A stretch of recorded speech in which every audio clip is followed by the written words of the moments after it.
Hello and welcome to Dig This, a podcast by The Quarry. Today we're going to be talking about unlocking housing development.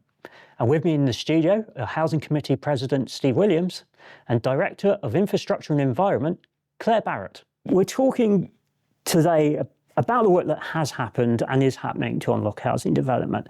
There's been some quite stark figures just released as well in terms of the number of new housing units that in net terms that have been built, and I'm just looking at that saying 62 net new units in 2025.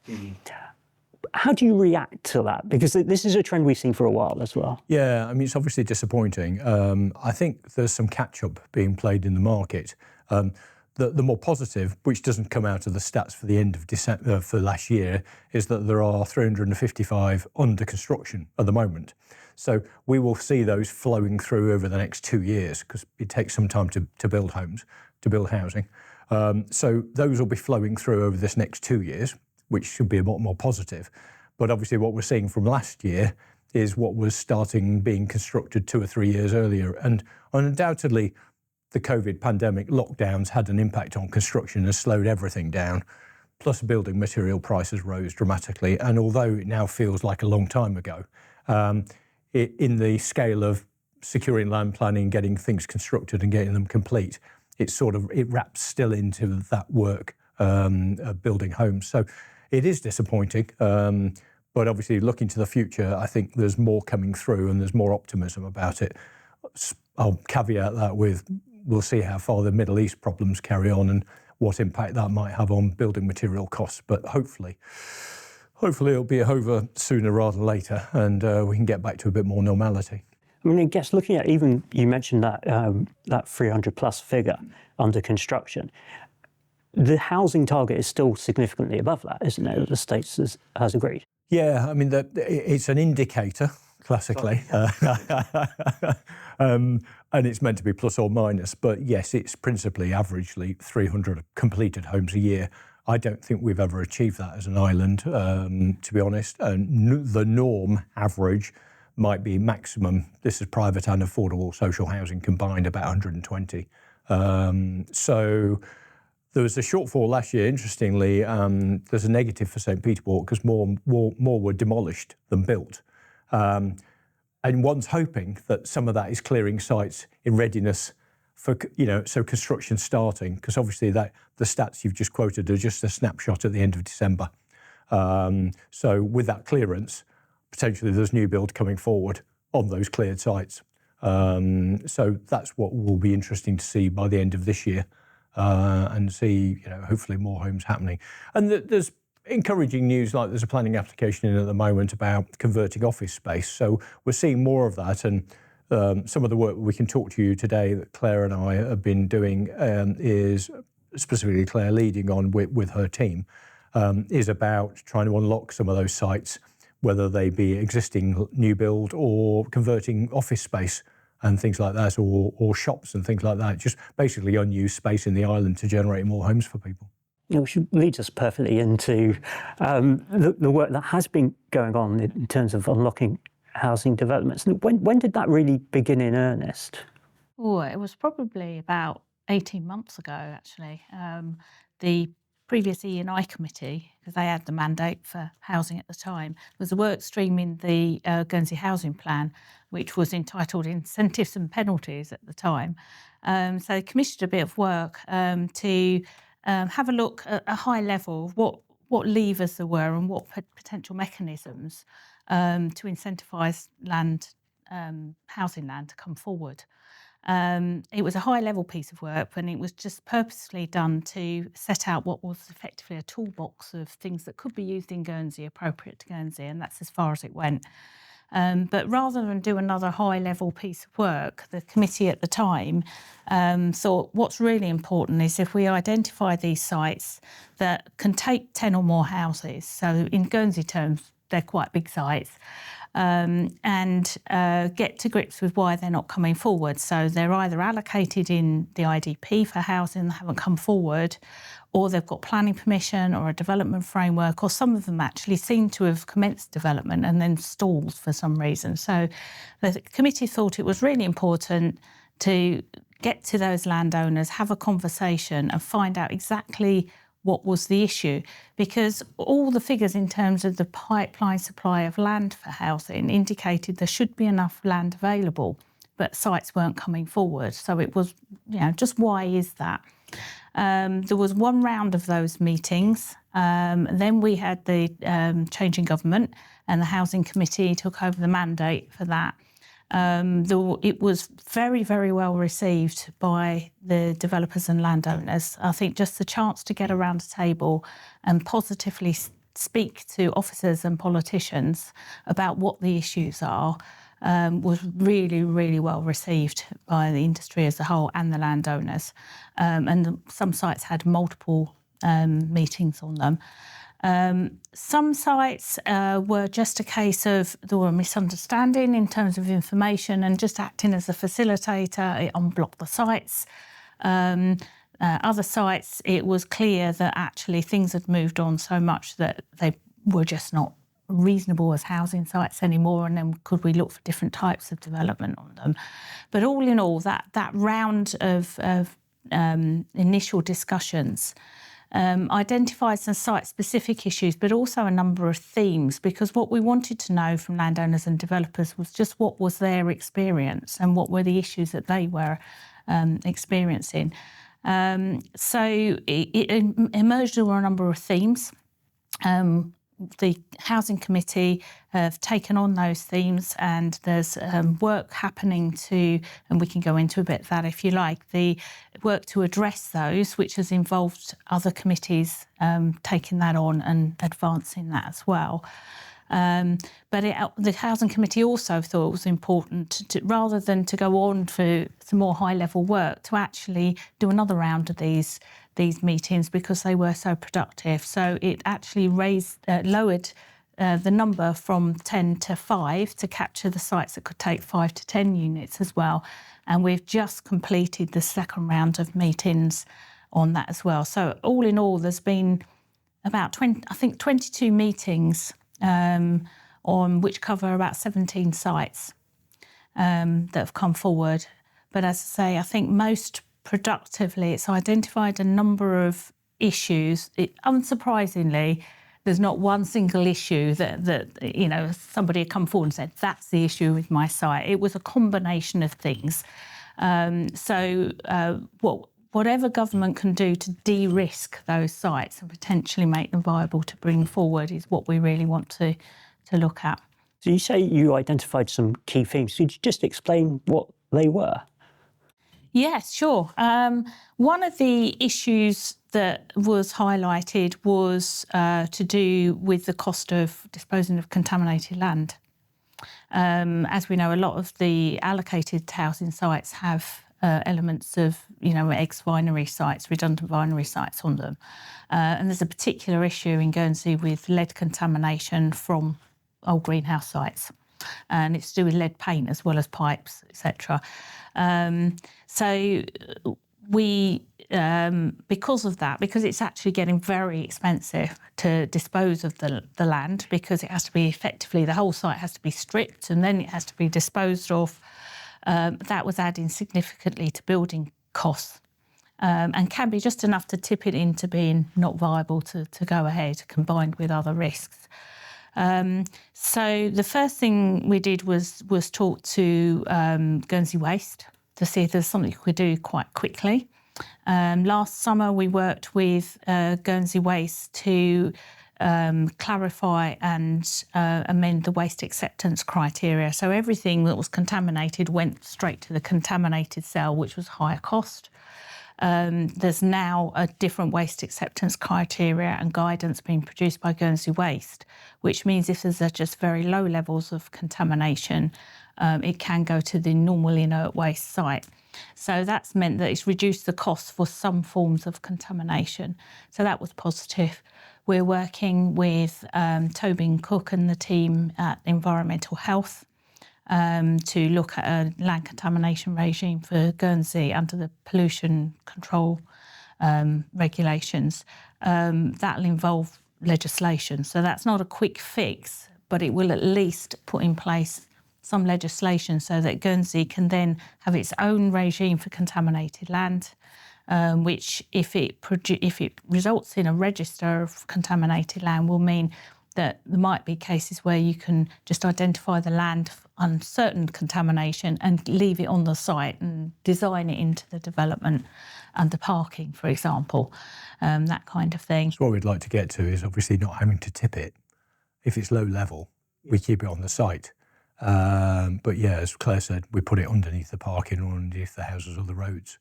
So avoids scraping it all off, avoids lorry loads driving around the island, avoids all the tipping costs. Because one of the issues is at the moment, if you look at a greenfield and a brownfield site, as in brownfield, say it's got a disused vinery on it, and we'd all like to see those tidied up. And in certain locations, it suits for having housing on. Not all, obviously. I'm not into a carte blanche, develop every derelict vinery, but in certain circumstances, it works planning-wise. Then let's try and level the playing field of the costs between the greenfield and the brownfield. Because at the moment, if you've got the choice, the developer's going to go to the greenfield because it's lower risk. It's less cost, lower risk for them, more chance that they'll actually be able to turn a profit out of it. So we'd really try to balance that out a bit and make brownfield, as it were, more attractive than it is now to develop. That's the contamination issue. What was the next? The committee have also brought in the Open Market Part A legislation. That's made it easier for developers to transfer open market inscriptions onto new development sites. So there's a maximum number they can do to do that, but that can help to make viable a local market effectively, bring forward the local market units on that site. So that legislation has been agreed by the states, so that's up and running at the moment. It also brought in legislation that makes it easier within the open market to downsize, which means that potentially larger properties go on to the local market. They're available to the local market as large properties, but subject to permissions, they could be subdivided or redeveloped as well. So it's just another mechanism. And we've had a few landowners and developers who have been quite interested in the ability to transfer open market inscriptions onto their development, again, just to tip it into that being viable to bring the whole development forward. So that was another lever. There was a lot of discussion, I think probably in every single meeting I had, about the planning process. And the process that there is at the moment for pre-application discussions and then through the planning process, which tends to be the same for every type of development, whether it's a dormer window or 50 houses. So in consultation with the DPA, and I think Deputy Inder mentioned in the States in his update a few days ago, the DPA are looking at a form of kind of planning performance agreement, so that certain types of development go through a different process, which means that it can be front-loaded a lot. So some of the conditions that you would normally find right at the end of the process can be done at the beginning, and all interested parties meet round a table at the beginning of the process. So government and the developer and the landowner and people like traffic and highways and all of those issues at once, because actually everyone's trying to do the same thing, which is produce the housing in the right places, the right types of housing. And actually, working more as a development group to actually produce that rather than keep hitting up against hurdles all the way through the process. It's trying to resource those bigger applications, because obviously there are target times on the smaller applications, the sort of extensions or, that sort of thing. But the bigger projects take a lot more time and effort by the planning officers. So it's trying to make sure that gets resourced, because that can make a real impact in terms of the housing supply. But those are sometimes the projects that can take quite a period of time to get together. Just as Claire says, really, I think there's so many people involved, because what quite often happens, I know from history, is obviously, it's not with planning, it's with someone else for consultation, and then it slowly moves backwards and forwards. And surprise, surprise, months and months can go by quite quickly, really. In the kind of the wider context, there was also a lot of general discussion about the pipeline supply of housing land coming forward, and developers and industry, and actually through the housing forum as well, which is a wider engagement with industry, identifying that really it would be useful to have some kind of framework that shows what permissions are coming up. And I'm sure you'd like to mention that kind of today something's being published. Yes, I mean, what came out today is, the staff have been working on this for quite a period of time, which is basically a list of sites. It's called a Housing Site Availability Framework, but it's a list of sites that have got planning permission but haven't been developed. And when you look at it at the moment, I think the snapshot I looked at recently was the 439 plots with planning that haven't been built out. So it's a bit like, okay, from the planning point of view, they've done their job. Sure. Yeah. Now they need to be delivered and actually happen. So why aren't they happening? So that's some of obviously this work that Claire's mentioned about going to see landowners and developers. But we've now produced this list, which is all in the public domain, but it's in potentially hundreds of planning applications. That's been collated together. It's gone out public today. We've been in discussion with the GBTA, which is a building trade group, in terms of its format and everything else, and they fed into it. So it lists all the sites over 5 units, that's right, I think, isn't it, that have got planning but have not been built out, that have not been developed, not even started. And it's trying to identify, okay, these are them. And then, okay, so that's in the public domain, everyone's able to see it. It gives everyone a flavour of what's there. It also gives the people who supply the industry, whether that be with materials or labour, an idea about what the potential workload is, what's coming forward. We want to refine it more with timescales. So that I think there's going to be another version coming out in due course. We've just got to overcome 1 or 2 issues in terms of trying to make sure we don't breach any confidentialities on that. So at the moment, the information is all what is in the public domain, just collated. But it does help to identify what's out there and what's not proceeding. And it gives the industry more flavour about the volume of potential work as well. So I think just by raising the profile of it helps. From our point of view, we then want to monitor it. We want to keep it alive, ideally update it every 6 months with fresh information. And we want the industry to feed back to us in terms of, okay, this isn't going to happen, it is going to happen, or flag up to us if additionally whether there are problems, and is there something we could do to assist. So we're here to, within our powers, within our reasonable means, we want to assist where we can to facilitate those sites and bring them forward, because the more private housing, the better. How is that partnership working? This is essentially what you're describing here. How has that played out so far? Is that? I mean, overall, the feedback I've had, and I don't think people are just pandering here, actually it's been very positive. I think generally the industry likes to be talked to because they can air their grievances or positives and negatives. They can flag things up and we think, oh, okay, that's a good idea, let's do that. And as Claire mentioned, sometimes there's just miscommunication issues, like somebody says, oh, well, I've been waiting for ages for this. And then planning or environmental health or whoever it may be, or traffic or whatever, say, well, actually I've supplied that, or, oh yeah, we've got that information.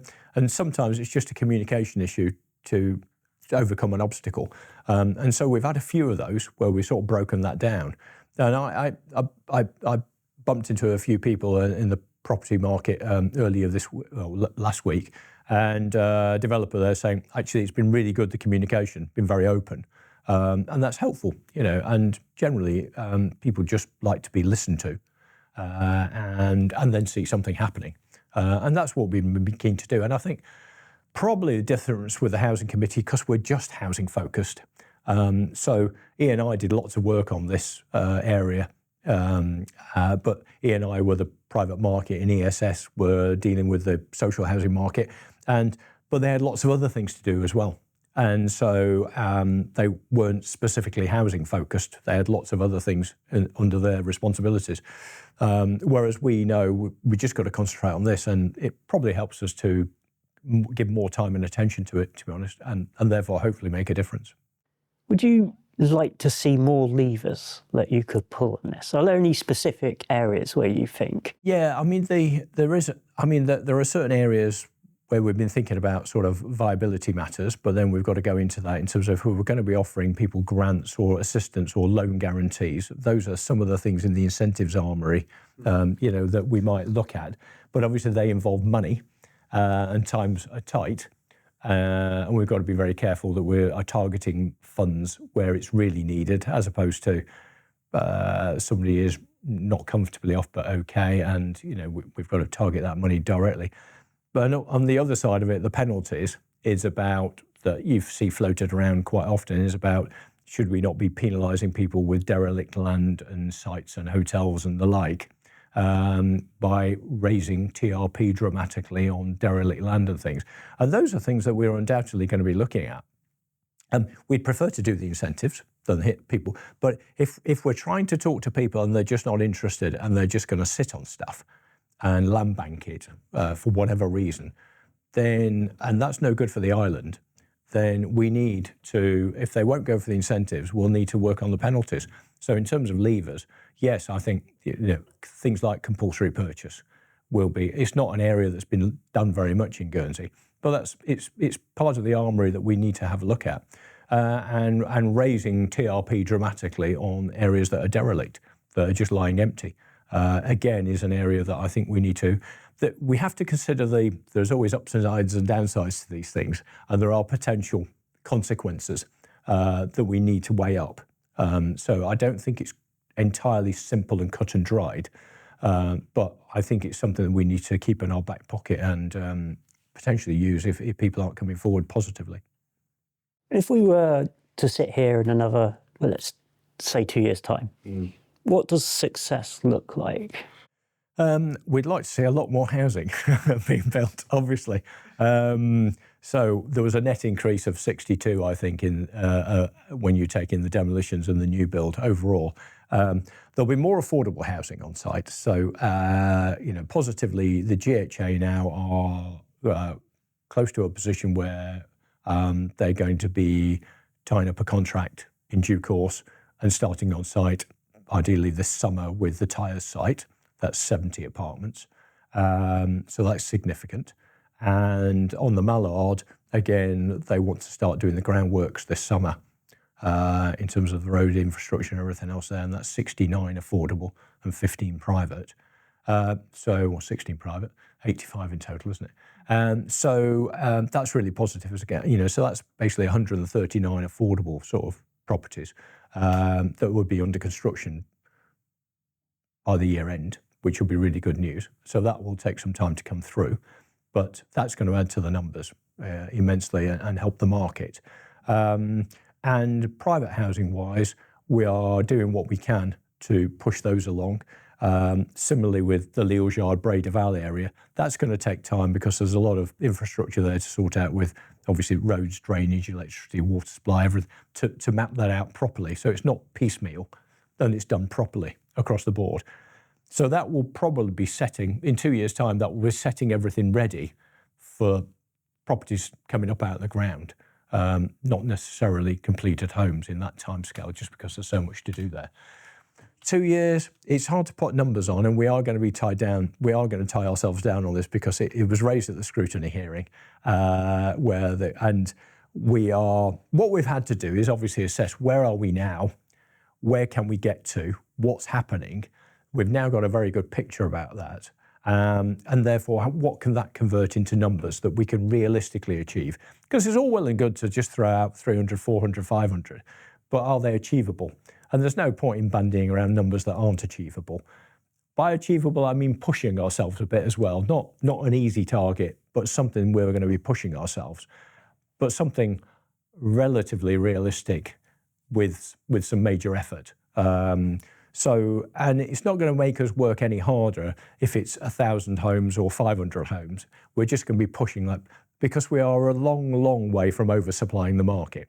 I mean, one positive in terms of prices is the sales prices have been, looking at the data, they basically dipped slightly, average prices, sales prices, in the market since 2023. So the last 3 years, there's been the dip in the average price of sales properties in the island. Only a marginal one, but at least it's not going that way. It's plateaued or dipped. Rents are not the same. In the private renter sector, they've continued to rise, so that's an area of concern. We are looking at that, and we are working on some responsibilities on landlords and tenants.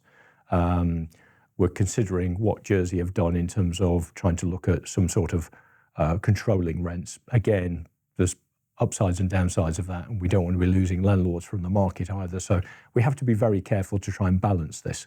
But overall success, a lot more homes. I won't give you a figure today, but we are working on this, and we have a delivery plan that we're working on to put to the States, because we want to get everyone behind us, because we'll need money for some of this as well. So, and there are affordable housing sites that are put forward in the Island Development Plan part review. That's not been obviously agreed yet. It's been gone through in the inspector process, and that's got to go through the States for a vote. If that's approved, we want to be negotiating with the owners of those sites, or the developers of those sites, on affordable housing, whether that's through GHA or through States housing, to deliver more affordable housing, whether that be rent, partial ownership, first-time buyer of some sort, on those sites, and generate homes quicker, because generally those sites are smaller than like the Leal's Yard scenario, so that we don't have the same infrastructure issues, and we should be able to obviously get homes out of the ground a lot faster there. Do you see a role for the States in building houses again? I think I see us not necessarily building them, but having them built for us and buying them off developers and contractors in the island. I think for us to gear up to the point where we are a contractor ourselves is just going to take too much time and effort. We don't have a team there ready to just shoehorn in and start doing that. So there are developers and contractors with those skills already. So I see us more likely to say, okay, we have some funds here.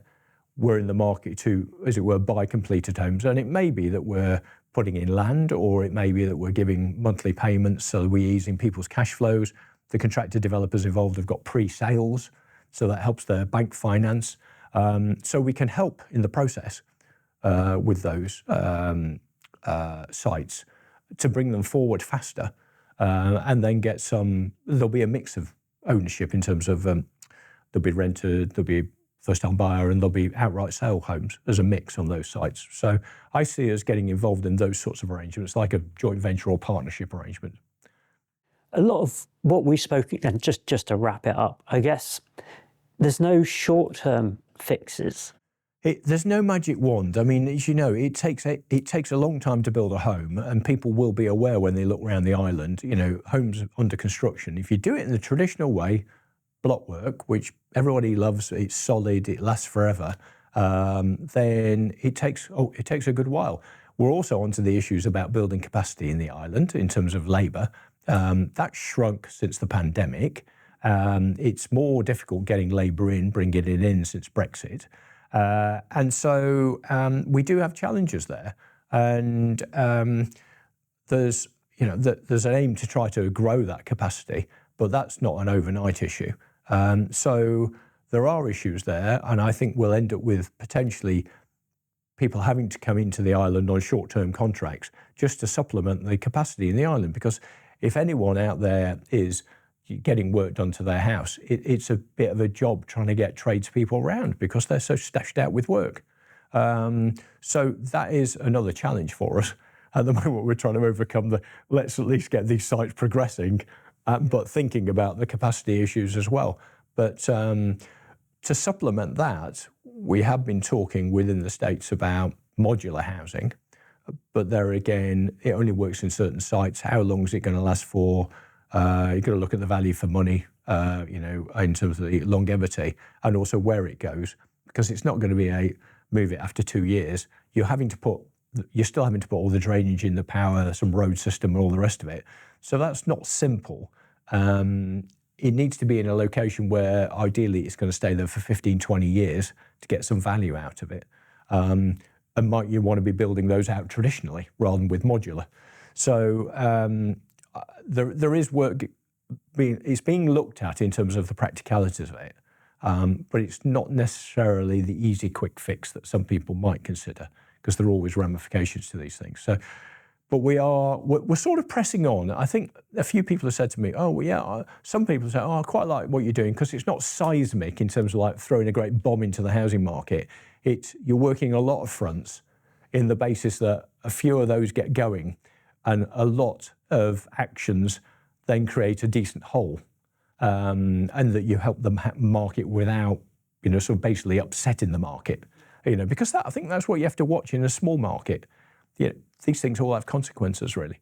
So we're working on a lot of fronts. I mean, it also sounds like you're working on a stronger basis in terms of the evidence that you have gathered through the recent initiatives that you've taken as well, which is always going to be a positive side. Yeah, I mean, I think there are some proactive contractors and developers out there, and we just want to try and assist them where we can. And we're sort of getting to where we are with some of these people. And there are some high net worth individuals who moved to the island as well who are looking to do work here. And rather than sat there with their money, they're actually investing in property as well. And we've had some quite useful meetings with one or two of those individuals recently in terms of their... And what we're trying to show is that we're a helpful government in terms of, great, invest in the island and invest in these properties. And we've got a good relationship with the DPA in terms of they being very positive about trying to bring forward heritage buildings in terms of practical solutions in terms of, Deputy Ian just stood up last week about, yes, we're not just hard and fast on wooden single glazed windows, there's energy efficiency issues this day and age and sustainability. So we're taking a practical view on, there might be timber, but there'll be double glazed windows in some of those heritage buildings. And we want those buildings restored. We want to support them. And that was the issue with the open market inscription for the Vale Mill. That is not, they made it winter weatherproof, but it's a shell inside. And it just wasn't viable to bring it any further forward as it stood, really, with the investment that was needed. Of course, the open market inscription is specific to the planning work having been, it's got to be done. It's got to be implemented. And there's a timeline of 6 years. And if that work's not done, the effect of the open market inscription can go away. So we've got some levers now, and you're absolutely right. I think all the time we've got to be looking at some leverage here. And the ones on the affordable housing sites as well, in particular, they're meant to be for specifically majority affordable housing, but we'll be potentially talking about reserve sites that if those don't come forward, they get dropped, effectively can potentially be dezoned and other sites step in. So it's about applying pressure. It's not just, there you go, and then people just sit back and effectively land bank. I mean, I guess that was the old IDP. It would be, your site's been earmarked, and that's set in stone, and that's it. It should be a living, moving document. Yeah, I mean, certainly in all the discussions we had with the landowners and developers, we did ask them for their views on a different approach to allocating sites for housing in the future, because we've always done it spatially, effectively. And all of them thought the idea of, in the future, of housing sites coming forward with some kind of business plan. And I think the DPA are quite keen on this in the future as well, so that if you're putting your site forward for housing development, and let's face it, if it gets allocated, there's a huge uplift in its value, that you bring it forward with a business case that actually says how you're going to finance it and over what time frame you're going to develop it. And then if you don't meet those parameters, then that allocation's taken away from you. So using some kind of levers like that in the future to flush out who is serious about developing their land, and those that aren't, or effectively just banking it because of the uplift in the value. Because land value is still an issue. The expectation of land value is still driving a lot of the issues. It's a big problem for us. We're in a small island, hence the land. I mean, land is always finite, but land is specifically very finite in this island. And we're not developing everywhere. We're not tarmacking over all the fields and the rural areas. So it's a bit like it hones down and people are aware, wow, my piece of land is worth a lot of money. And people do get quite high, potentially false expectations sometimes as well. And it's at times, a lot of these sites just aren't going to be viable at certain land values because there's no give on the build costs, really. Okay, you can vary the specification a bit, but there's a standard building regulations requirement on a certain specification. So you haven't got any real flexibility on an absolute minimum quality standard. You've got to make some sort of return, even it's a small return. You've got to make some return, otherwise it's not worth it. You've got your bank interest costs and all the rest of it, and basically everything works back from the sales values to the residual land value, and basically that eats into, and the land is worth once you've worked back to it. But obviously, if people have got phenomenally high expectations, then sometimes they're just not going to go anywhere, and these sites are not viable. And either they just don't get developed, or you're effectively saying, well, we'll de-zone it if it's not going to happen. And then the landowner's got to decide, well, okay, I'm either going to get it de-zoned and I'm back down to what it was before, a derelict vinery, or I get some value out of it, but probably not what they had as this very, very high expectation previously. So that's just the realities, really. But we are getting into that more about, are these sites actually viable? Are they going to be developed? There's no point in zoning it if it's never going to be developed. Yeah, because I guess we've always seen the pipeline. Yeah. The number of planning permissions in place. If you just looked at those numbers alone, you'd go, well, we wouldn't have a problem. But exactly. And from a planning officer point of view, you think, okay, I've ticked the box, I've done my numbers. But actually, are they going to be converted into completed homes? And not often they're not. Well, some slip by the wayside and never happen. So you need some over allocation or some reserve sites ready to pick up for that slippage and try to weed out the undeliverables. Steve, Claire, it's been fascinating talking to you. You've covered a lot of ground. It's been really insightful, so thank you very much. Thank you. Thank you. It's great. Thank you for tuning into this podcast. If you've got all this way, I'm really hoping that you've enjoyed our work. There's a few things you can do, though, to support us. Follow, like, subscribe, share, whatever you can do to help spread the word of The Quarry. The other thing you can do is head on over to our website, where you can become a member and really support independent local news.